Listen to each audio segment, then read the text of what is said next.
अस्सलाम वालेकुम दोस्तों, मैं हूं असलम आलम और आप देख रहे हैं गल्फ़ एक्सपर्ट।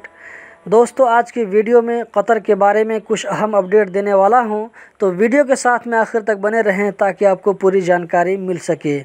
और कतर के बारे में इसी तरह की वीडियो देखते रहने के लिए इस चैनल को सब्सक्राइब कर लें। तो हम चलते हैं आज की वीडियो की जानिब।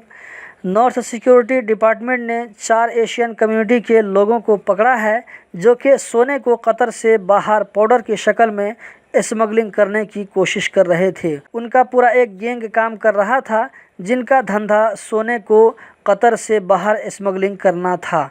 इनके पास से सोने को पाउडर में पिघलाने का टूल और डिवाइस को भी जब्त कर लिया गया है और इन सबको पब्लिक प्रोसिक्यूशन के हवाले कर दिया है, जहां इनके खिलाफ कानूनी कार्रवाई की जाएगी। कतर से बाहर भागने के लिए एक शख्स ने 30,000 रियाल की रिश्वत देने की कोशिश की, लेकिन वो फिर भी कतर से भागने में कामयाब नहीं हो सका और पकड़ा गया।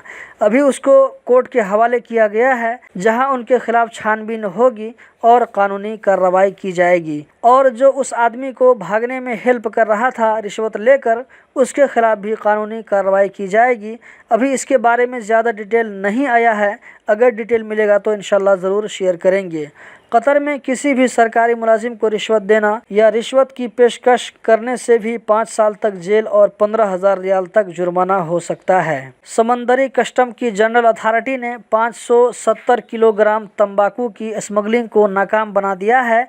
ये ममनुआ तंबाकू इलेक्ट्रिक वायर के कॉइल्स में छुपाकर स्मगलिंग करने की कोशिश की गई थी, लेकिन कस्टम डिपार्टमेंट की आंख से नहीं बच पाई। HMC के मेडिकल डायरेक्टर यूसुफ अल मुसलमानी ने कहा है कि कतर में कोरोना के केस में कमी आना बड़ी अच्छी खबर है, बड़ी अच्छी बात है। 18 जून से रिस्ट्रिक्शन हटाने का सेकेंड फेज़ शुरू होगा, इसकी पूरी उम्मीद है, लेकिन अभी हम इस क्राइटेरिया को पार नहीं किए हैं कि जहां पर हम फेस मास्क लगाना छोड़ दें, मतलब मास्क लगाने का रूल बरकरार रहेगा। कतर में 14 जून को कोरोना के खिलाफ रूल का वायलेशन करने पर 367 लोगों के खिलाफ कानूनी कार्रवाई की गई है।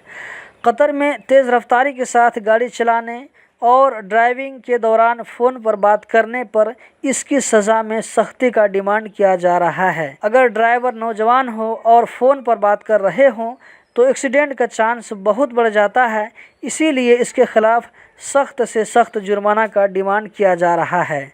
कतर में 14 जून को पिछले 24 घंटों में 157 कोरोना के नए केस रजिस्टर्ड हुए, 78 लोकल जबकि 79 बाहर से आने वालों में। इसी तरह पिछले 24 घंटों में 199 लोग इस वायरस से रिकवर हो गए।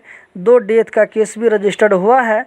कतर में अभी तक टोटल 28,13,022 लोगों को कोविड-19 की वैक्सीन का कम से कम 1 डोज मिल चुका है। तो दोस्तों, यही थी आज की वीडियो। कतर के बारे में इसी तरह की वीडियो देखते रहने के लिए चैनल को सब्सक्राइब करें, वीडियो को लाइक करें। बहुत बहुत शुक्रिया।